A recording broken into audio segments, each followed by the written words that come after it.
Okay guys, we're gonna start with a little warm-up question. Shh, quiet please.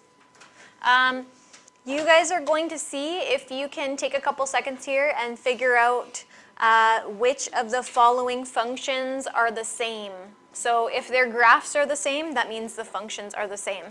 Now if a function is the same, it should give me out all the same values if I put in the same x value into the equation. So if I'm putting in an x value of 3 and I'm testing all of them in there, the ones that are the same could be the same function, right? So I could try it again with like all x's of 2's and just double check that those are giving me out the same values. I can also use exponent laws on this. So take a second and see if you can figure it out. I can't figure it out. Okay, can somebody tell me a pair that they found that would produce the same graph? Alex, give me one. We have C and F. C, no. Sorry. Someone else. Ivana. C and G, yes. So we're gonna, if you don't have these pairs, sorry. If you don't have these pairs, I want you to start thinking about whether you can find the pattern that's going on here. Sebastian, give me another one. A and D. Yes, A and D are a match. Any other ones out there? Yep. F and B? F and B? Yep. Okay, so, well, why doesn't somebody explain to me how they figured these out? Sam?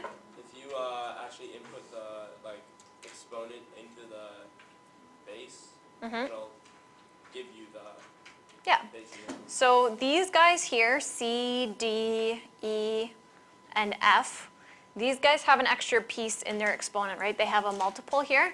So I can actually express this as, sorry, not 3. I can express this as 2 cubed to the exponent x. Why am I allowed to do that? Well, when I have an exponent of an exponent, what's the operation that's happening there? Multiplying. So I would get 3 times x, right? So when I simplify this, I actually get 8 to the exponent x. Okay, same idea here. So this is 2 to the exponent 5 to the exponent x.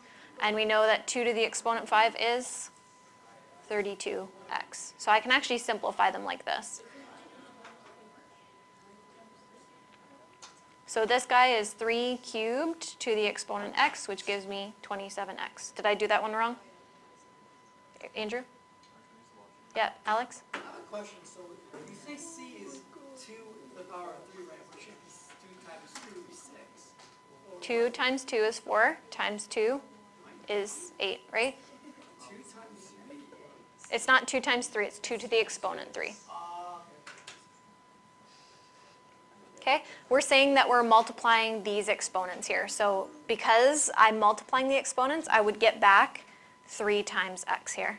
So that's how I'm justifying writing this as 2 to the exponent 3 to the exponent x. So Yep. once we're done, we found the 8, right? We match up with another 8, correct? Yeah. 8 to the 8 would be that. Yep, so that's why C and G match. Yeah.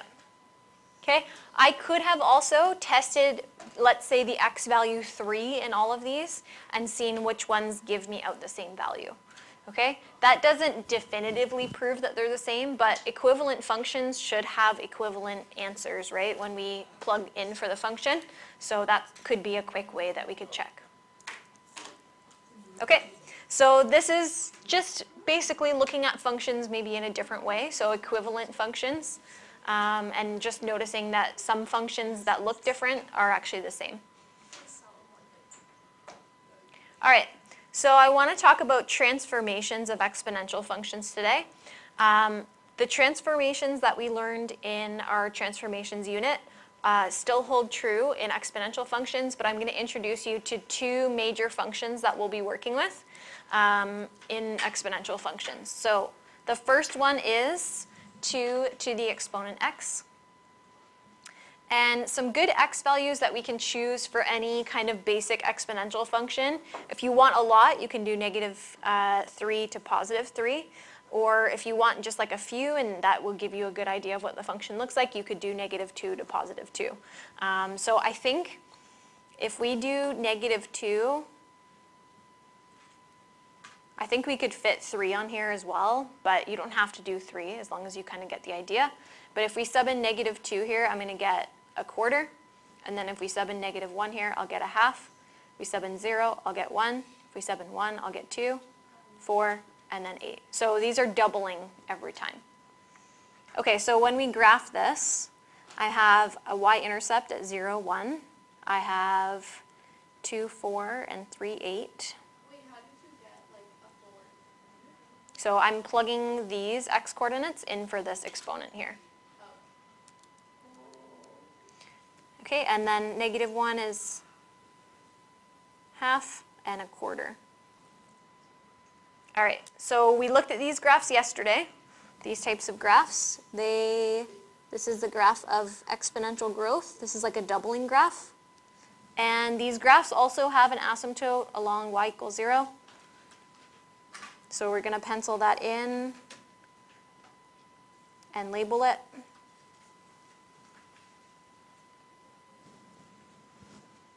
And that should give us a good spread of points for this function. Now, if you really wanted to use like -2 to +2, that would be fine. You don't need like tons of points. You could even use like 3 points, like -1 to +1, and that should give you an idea of where the function is and kind of the curve of the function. Okay, and this is the graph of exponential growth. This is like a doubling question.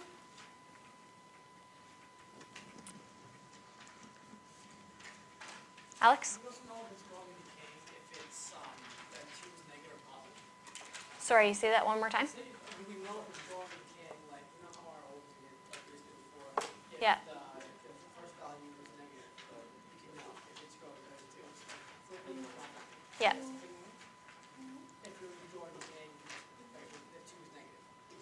Yeah, so it would flip if there was a negative in front. Yeah. Who's that? Paige? Why on your graph do you have it as like 1 and 4, but like the point is like 2?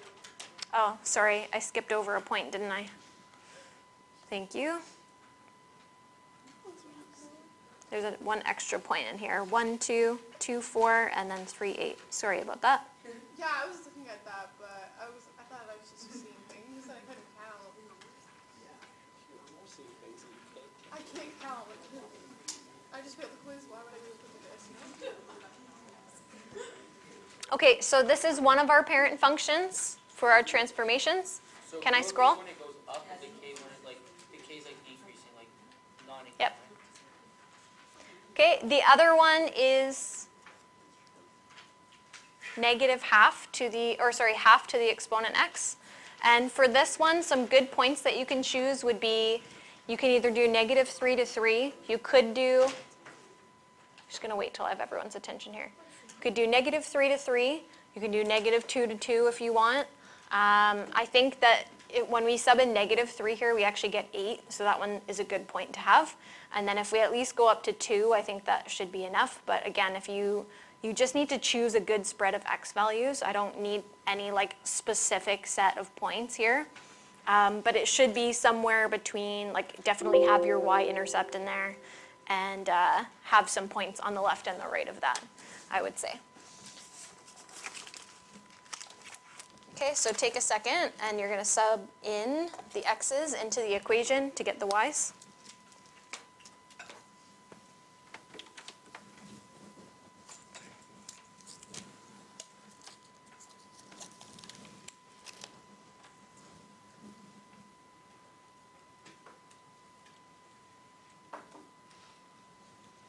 Okay, and then we're going to plot them. This one is done. Okay, this one is essentially, it almost looks like the horizontal flip of the one that we just did.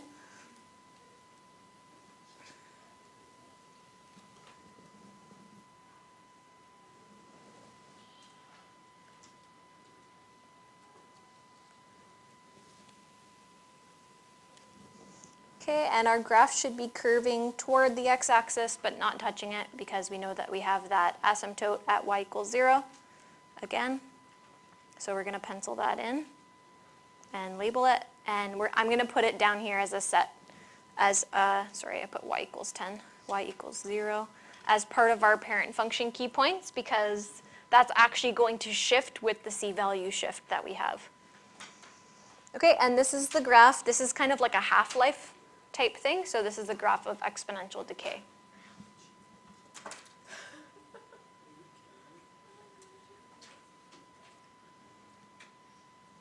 Okay, so those are the two main functions that we're working with. However, you should be able to do this for any parent function. Like if we wanted to do transformations to 3 to the x, we could choose -2 to +2, plug it in, and then get the y's and do transformations, right? So this should be easy for us to do with any exponential parent function. Can I scroll?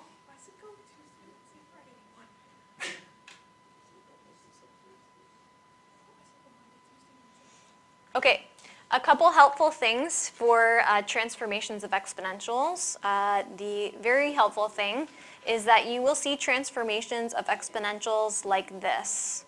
So it's going to look like, let's say our transformation function is g at x. It will be,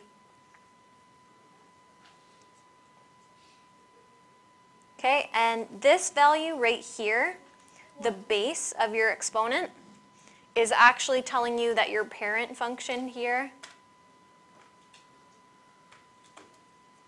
we'll say f at x,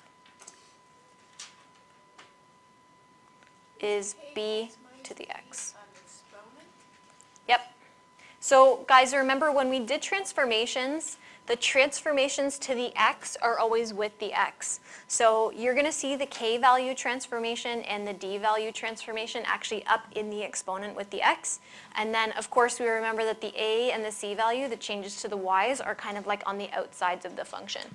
So here you'll see the transformations to the x actually up in the exponent.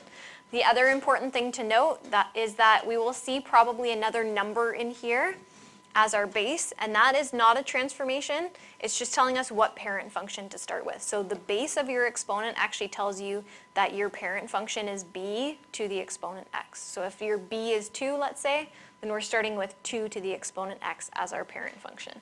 Okay, so that's kind of how you will see it. The other thing is you'll notice that k is on the outside of this bracket with x minus d, so we need to remember that k must be common factored out.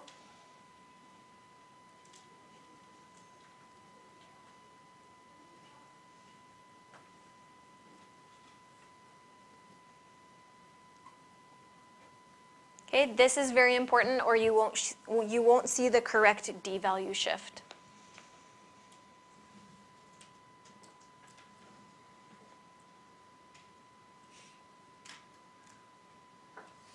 Okay, and just a reminder for you guys, when you go to do your transformations, we're doing the reciprocal of k times x. We're switching the sign of d, and then we're doing ay plus c. So for the k value, we want to make sure we're doing the reciprocal. And for the d value, we want to make sure we switch the sign that we see in the equation.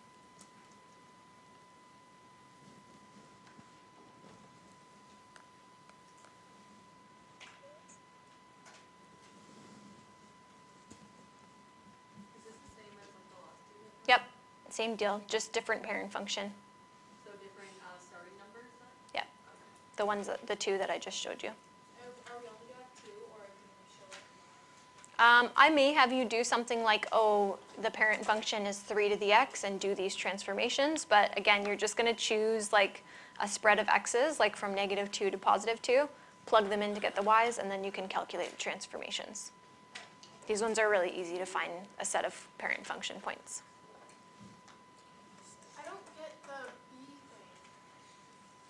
The b is the base of the parent function. So the b is telling us, so we'll do a couple examples, but the b is just telling us that we have some number to the exponent x as our parent function. That's an exponential function. Okay, the last thing is that the horizontal asymptote y equals 0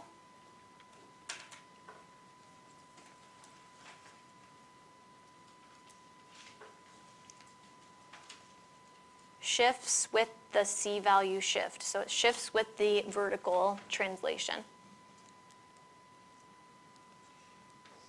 Is it the same as that other one? Yep.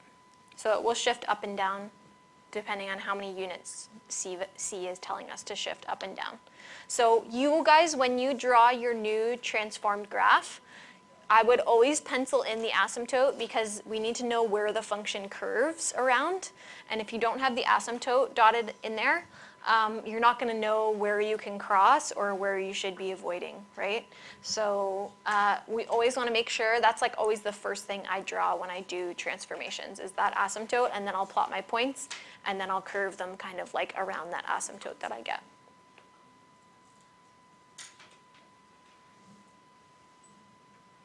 Can I scroll? We're all good? Okay. So, What about the vertical one? no vertical for this one, just horizontal. Vertical is just for like our 1 over x functions. Okay, so we're going to just do a quick recap of transformations in words just to remind us. What is the parent function? 2. No. 2x. 2 to the exponent x is the parent function. What happened? Hammond likes to slam desks. That's what's happening. Alex? X equals bx. Like we did. Right, so here it's 2 to the exponent x is the parent function. Okay, so we know that because our base of our exponent is 2, so that should tell me that the parent function is, we can say f at x equals 2 to the x. So those would be the parent function points that I would want to start with. Okay, can somebody identify my AKDC here? Paige, go ahead. A is 2. Okay. K is a half. Mm-hmm. D is -1. Close? 1. Yep, D is 1. And C is -3. Great. Okay, and we're just going to do these quickly in words so we can refresh our memories. Hopefully this is not too far back in your memory. What does an A value of 2 do to my graph here? Vertical stretch by factor. Okay, vertical stretch by a factor of 2.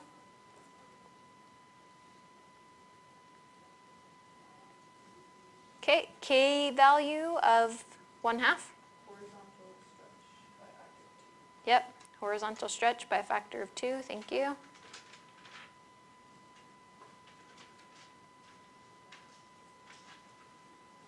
D of 1. Alex? Well, 1 is can be half. Reason it should be half, not 2. Hmm? Reason K a half. So we always use the reciprocal once we go to write the transformation and once we calculate it as well. We're using the reciprocal. Yeah, he's supposed to be on the right one, right? Right one, yep. So shift right 1 unit. This video is for K. Mm-hmm. When you're determining if it's a stretch or compression, do you look at the reciprocal of K or the original K? So the way that we did it, you were looking at the original K, like all the documents that I gave you say like when K is between 0 and 1, it's a horizontal stretch. But if you want to think about it as like when I do the reciprocal, it's 2, so that stretches, that would make sense, right? So if I say stretch by a half, those two things don't go together. It's either compression by a half or stretch by 2. So you just need to decide once you have the reciprocal what works together, right? Okay, and C as -3. Oh, let's shift down. Shift down 3 units. Great.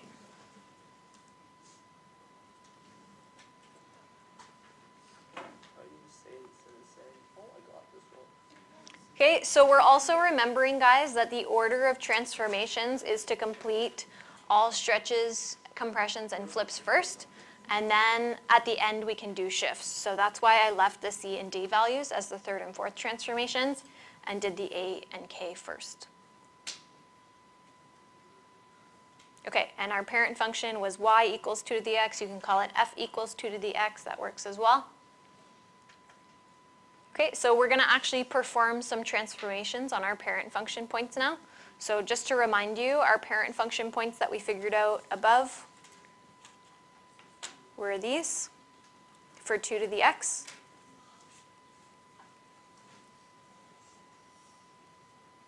So we have new numbers for them? Yep. Oops.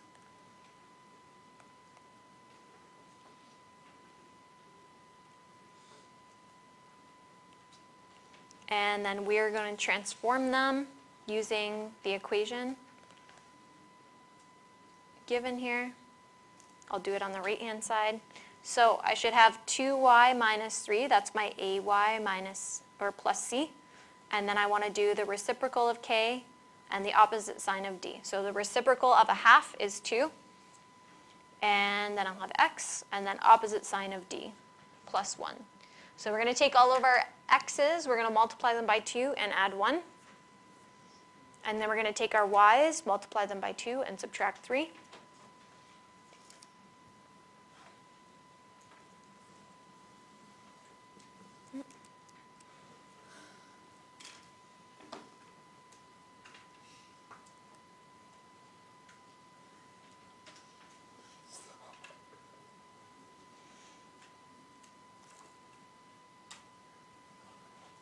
Karen, what are you doing?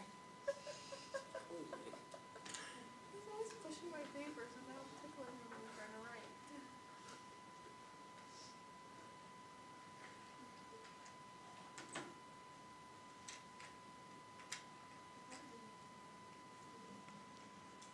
Okay. So correct me if I've done anything wrong here, please. The asymptote, where does that move to? I'm actually going to put it over here.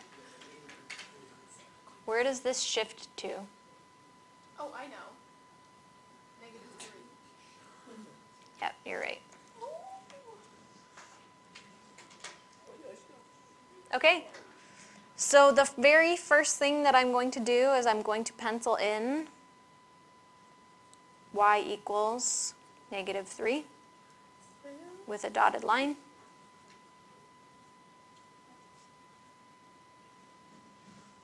How do you know It shifts with the c value. So And how come the vertical one isn't 1 then? there's no vertical one, I know. How come there's no vertical? because vertical ones happen from like reciprocal functions. There's no restrictions on this, so there can't be a vertical asymptote. But there's a horizontal asymptote. Doesn't mean there has to be a vertical one. Just because there isn't. But for the other transformations, there's still a vertical one? For the reciprocal function, yes, because it has a restriction. Okay, we're going to plot our points here. Just the one big one. Looks like we can't fit this last one, which is okay. We'll just draw what we can fit here.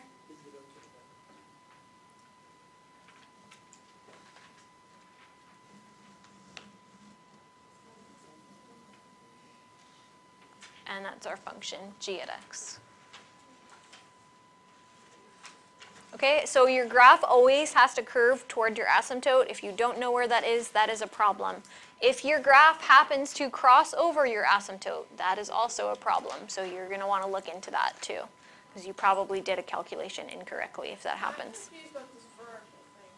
But like in the other transformations we did, like She doesn't want there to be, so there's not but going to there be. When I have the function 1 over x, there's something that x cannot be equal to. What can x not be equal to? 0. And that causes a vertical asymptote. Here, is there something I'm not allowed to plug in for x if I have 2 to the x? Are there any x's that I can't plug in there? No. Then there's no vertical asymptote. Oh, okay. That makes sense. See, she explained it. That's what I need. She didn't want there to be. I know. She didn't want there to be one. Vertical asymptote. There we go. Yeah, I just decided. She decided it and the world agreed. Yep. Okay. I'm not going to do tons of these. Sorry, Elise, you had a question. Shh.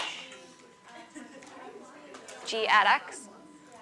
Or you can write the whole equation. That's fine. Yep. Okay.